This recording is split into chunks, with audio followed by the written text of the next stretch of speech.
สบายดีทุกคนพบเจอกับสลาวช่วงบ่ายๆเนาะตอนนี้กับบ่าย2 โมงพาบอกกุ้งเดินทางมาเฮ็ดบุญเนาะเฮ็ดบุญอยู่ที่วัดวัดปูองค์ตื้อทุกคนเนาะอยู่ที่อำเภอท่าบอ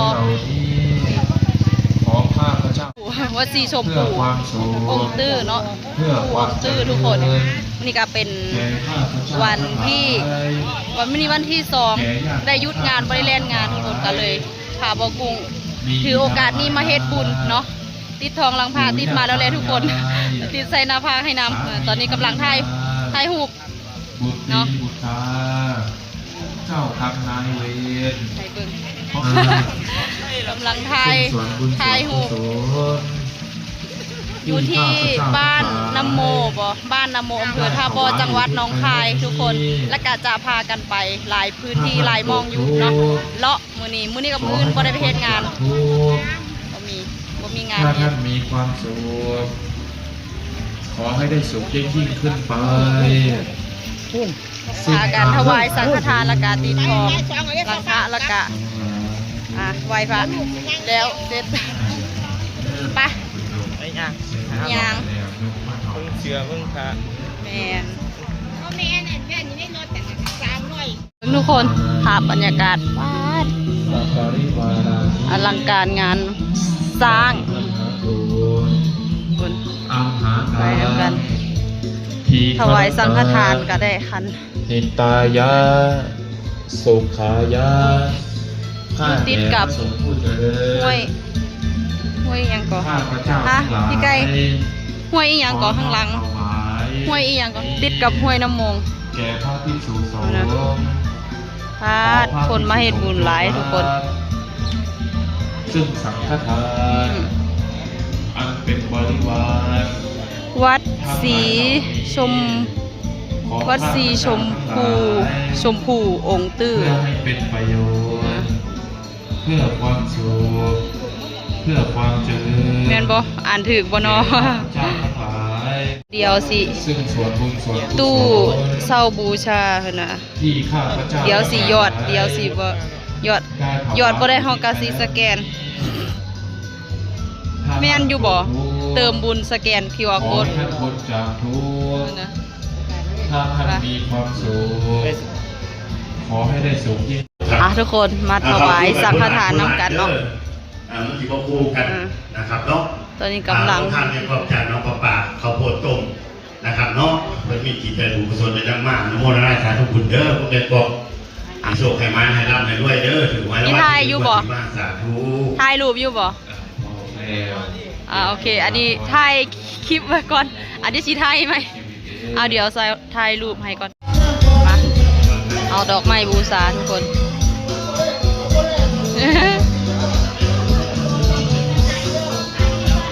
โอเคเดี๋ยวเอาดอกไม้ก่อน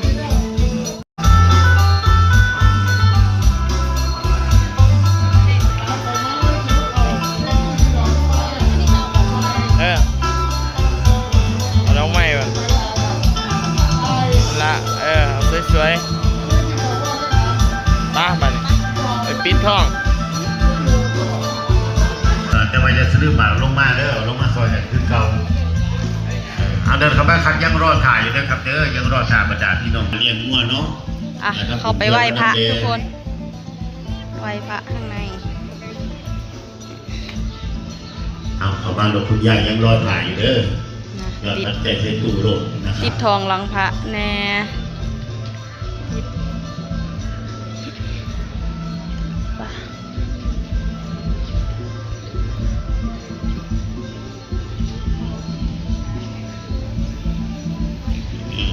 สอบเรียนระบบกำลังให้ผู้ผูกแขน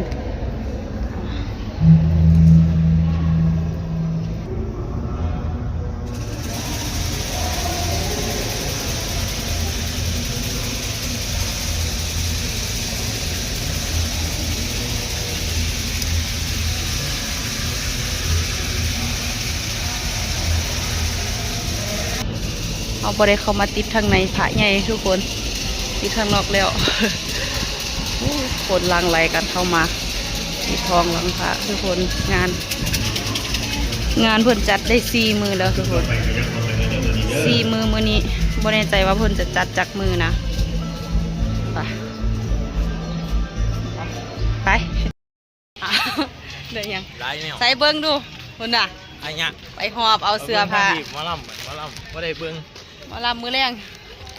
นั่นนี่ นั่น เวที กำลังตั้งเวที หมอลำอหยังอ่ะวงเจริญ วงจะเลินอีหยังก่อนนะ เดี๋ยวเอาเฮาสิไปเห็นไปเบิ่งกันเกียงไก่ เกียงไก่อยู่ใส่เกาะ อยู่ปากขาด ไปมือแรงต่อด้วย มาเที่ยว ปากขาด มาเที่ยวกลางเว้นมาเบิ่งกันรอเที่ยวงานหมอลำวงเจริญแต่ว่ายังมื้อแรงสิไปเบิ่งเกียงไก่ เกียงไก่ ไป มวนอาหารมือแรงเจอกันปากขาดเทเลคอมป้าตอนนี้กำลังมือพากันหอบเอาเสื้อผ้าคนละสุด2 สุดเบิดไปแล้ว1,000 โอ้ยเฮ็ดบุญไปนำได้บุญได้พร้อมเฮ็ดปุ๊บได้ปั๊บเลยบุญไปทุกคนไปขึ้นรถก่อนเนาะจะเดินทางไปอำเภอสังคอมโอ้ยบ่แม่นอำเภอสังคอมอำเภอโพนพิสัย งานมันคือมันระดับอำเภอเด้เป็นระดับหมู่บ้านนี่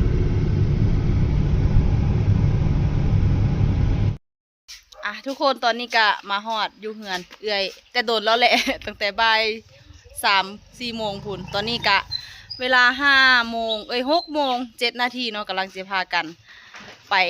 เบิ่งหมอลำเนาะไปม่วนอาหารก่อนมื้อนี้ เด้อดังเด้อเด้อดังเด้อตั้ม หมอลำอีหยังหมอลำหยัง ตั้ม เว้าไหม ฮะ หมอลำหยัง เกียงไก่ วงหมอลำเกียงไก่บ่ หมอลำไหม บ่เคยแม่นอยู่บ่เคยได้ยิน พระเจ้าเขาก็ เนาะ เปิดตัวปีนี้นะเขาก็รับงาน อยู่ที่ไอายอยู่ไสปักขาด คือปากขาด โอ้ปักขาดเนาะกำลังจะพากันไปทุกคน ตัวนี้ก็หิวเขาแล้ เงียน กินน้ำปานะก้อนช่วงหิวเขาน้ำไอ้ตะไคร้ น้ำกระเจี๊ยบน้ำลำไย แม่น้ำลำไยเนาะกำลังจะพากันไปเตรียมตัว ไปมวนอาหารตอนบ่ายตอนเที่ยงตอนบ่ายพากันไปไหว้พระตกแรงมาพากันไปมวนอาหารวันนี้พาเบากุ้งเลาะ มือเด้อเด้อดังเด้อ มือ ตั้ม มือหือกะไปลุยงานต่อ ไปจม เนาะไปจมอยู่เทิงรถพ่วงพุ่นละทุกคนไปแล้วเดี๋ยวไปพบเจอกันอยู่ที่อาหารหมอลำน้ำกันเลยเนาะจะไปน้ำกัน4 คนนะทีมดำได้มือนี้พุ่นนะดำเบิดสุคนทีมดำ จะจม ไปทุกคน จะจมให้ เดี๋ยวค่อยไป พบเจอกันอยู่หน้าห้านพุ่นมีคนที่ตีกันแล้ว ไป บัด ทับสี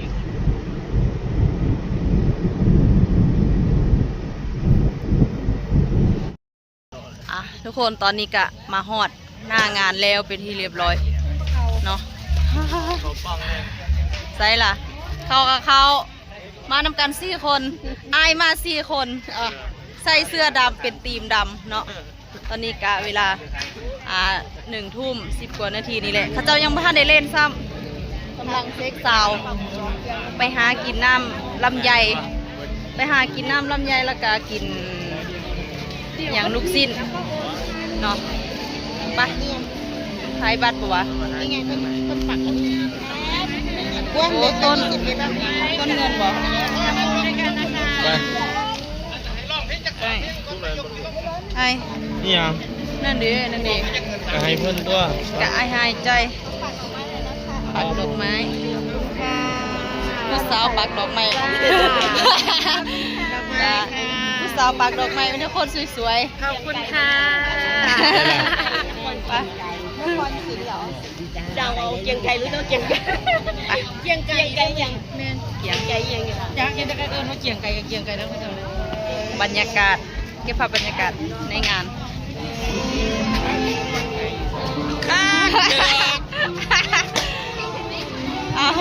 ไปพี่สาวคนสวย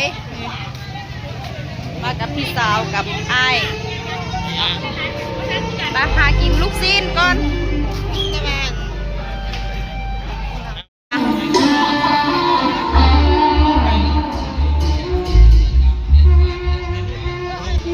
คนกำลังปูสาดปูเสื้อ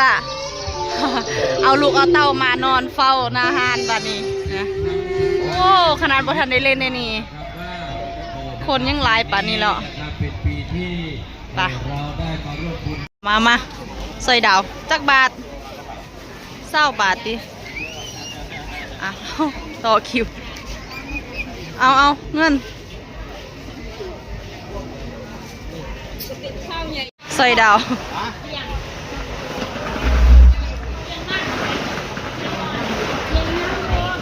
ได้จากอัน ใกล้นิดหน่อยแม่ เอาสิได้หยังมารุ่นเบิ่งน้ำกัน กระปุกเนี่ยเอาให้นี่ค่ะแท้เลยค่ะ หืม กระปุกคุณโรส โอ้ค่ะ ได้ครับ บาทละ20นะ เสือ น้ำยาปลาพานุ่มเสื้อบ่เอาได้ไหมเสื้อ อายุว่า พูดนะน้ำยาปลาพานุ่ม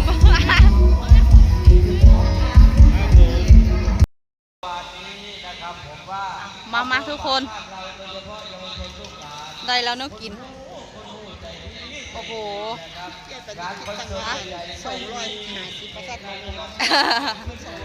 มาซื้อลูกสิ้นกับแก้มเนาะกำลังเปิดงานมาเด้อตามมาเด้ออยู่ที่อำเภอปากขาดจังหวัดบึงกาฬเนาะ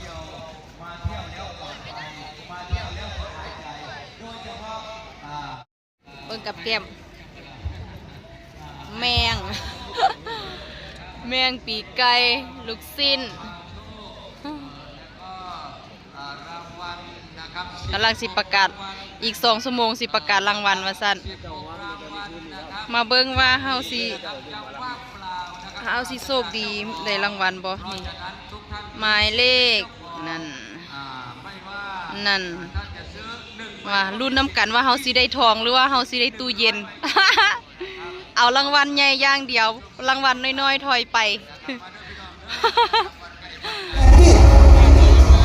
บนแผ่นดินฐานจอของเมืองไทย ได้เวลาทันลอง น้ มา อง ถึงนาที ใช้แฟนๆทุกถิ่นที่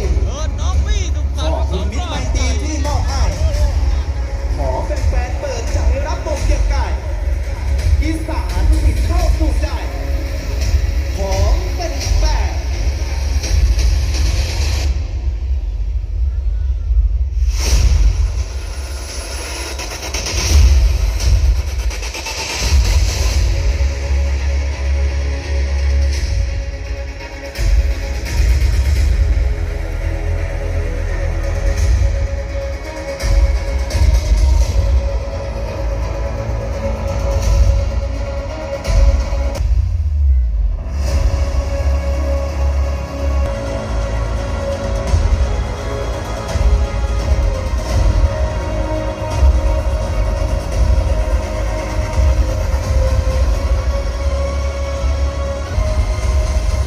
Welcome to เกียงไกรอีสานศิลป์บิ๊กไลท์โชว์พี่น้องอีสานได้ศิลป์ปืนบาทอีสานตั้งแต่เก่าพวกปัญญาผู้เก่าเน่าอย่างแต่ประถมเกียงไกรอีสานศิลป์ขอหนองกลมสารตอนเห็นห้อยดับน้องน้อยเห็นเข้าเอาไว้ให้อยู่ยงเสแล้วพี่น้อง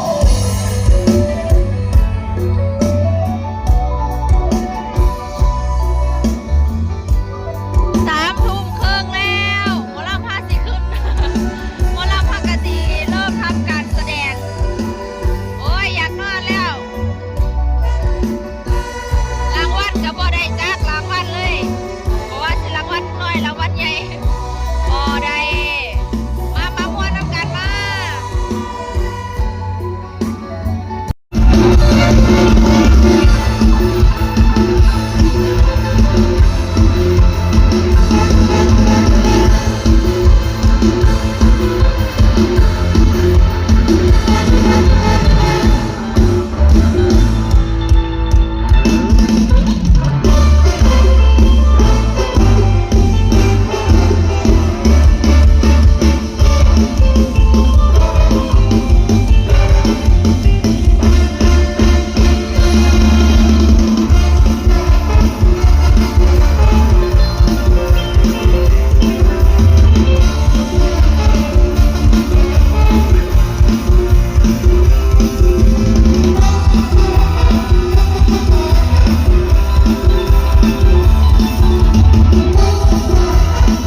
กรเป็นหมอลำน้องใหม่เพิ่งก่อตั้งฤดูกาลนี้เป็นฤดูกาลแรกครับพี่น้องครับจังใดกะฝากผลงานกับพี่กับน้องในค่ำคืนนี้เป็นเกียรติได้หลายของลูกเต่าลูกหลานชาวคณะเกียงไก่อีสานศิลป์ถือว่าได้มาเป็นมหรสพฉลองสมโภชประดับเกียรติในงานของพี่ของน้องในค่ำคืนนี้ให้ยาฟ้าวตีดียาฟ้าวว่าครับพี่น้องเอาขอเสียงคนอยากฟังล่ำดังๆแน่แล้วเอาโมหลายใหญ่ห่างครับในช่วงนี้ตั้งแต่วินาทีต้นจนถึงวินาทีสุดท้ายหวังว่าพี่น้องสิได้รับความสุขจากการรับชมหมอลำเกียงไก่อีสานศิลป์กับไปอย่างเต็มที่อันไหนดีพี่น้องรับขึ้นเมื่อบ้านไปอย่างเต็มร้อยอันไหนบ่ดีส่งกลับขึ้นมาให้ลูกเต่าลูกหลานจากคณะหมอลำเกียงไก่อีสานศิลป์นำไปปรับปรุงพัฒนาช่วงนี้น้ำผ้าพี่น้องเข้าสู่งานโชว์ช่วงแรกกับเกียงไก่อีสานศิลป์บิ๊กไลท์โชว์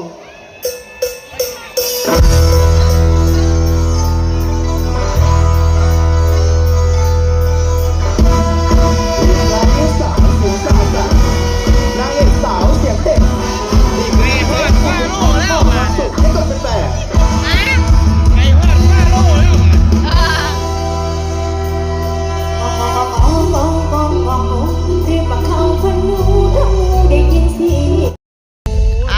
ทุกคนตอนนี้ก็